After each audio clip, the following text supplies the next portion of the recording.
ડભોઈમાં ગટરની ગંભીર સમસ્યાને લઈ મેજેસ્ટિક ટોકીઝ, ઇન્ડિયા બેકરી અને હરિજનવાસના રહીશો થયા ત્રસ્ત.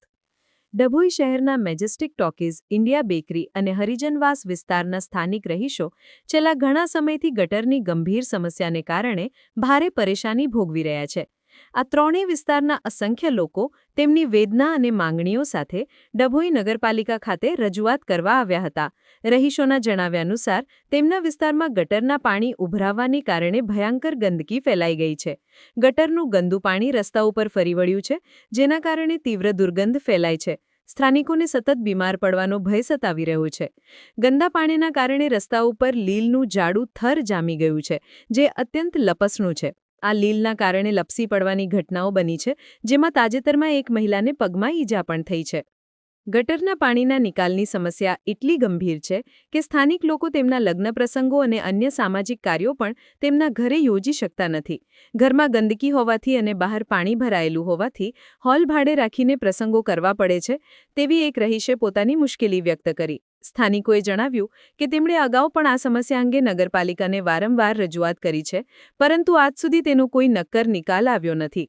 ફરી એકવાર ડભોઈ નગરપાલિકાના અધિકારીઓને વળીને તેમણે પોતાની માંગણીઓ મૂકી હતી. લોકોની માંગ છે કે નગરપાલિકાના અધિકારીઓ તાત્કાલિક આ રજૂઆતને ગંભીરતાથી લે અને વહેલી તકે ગટરની આ સમસ્યાનો કાયમી ઉકેલ લાવે.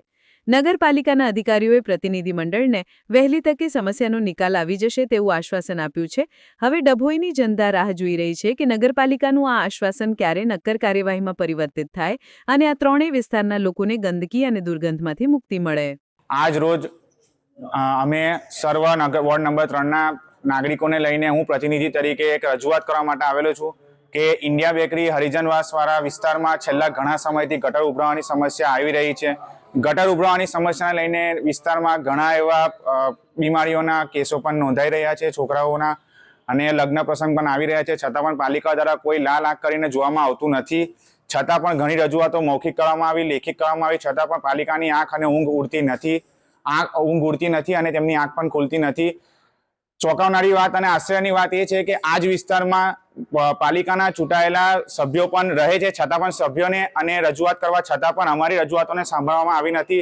ત્યારે જઈને તમામ લોકોની રજૂઆત સાંભળીને મેં પ્રતિનિધિ તરીકે તમામને લઈને નગરપાલિકા રજૂઆત કરવા માટે અમે આવ્યા છીએ, જેમાં સીઓ સાહેબને અમે લેખિતમાં રજૂઆત કરી છે, લેખિતમાં અરજી આપીને રજૂઆત કરી છે. તેમણે અમને બાંહેધરી આપી છે કે નજીકના સમયમાં જ આ સમસ્યાઓનું કાયમી ધોરણે સોલ્યુશન લાવવામાં આવશે. સમાચારની અવનવી અપડેટ જોતા રહો નિખરતા ગુજરાત ન્યૂઝ સાથે. નિખરતા ગુજરાત ન્યૂઝને લાઇક, શેર, સબસ્ક્રાઇબ કરો અને બેલ આઇકન દબાવીને સમાચારની ઝડપી માહિતી મેળવો.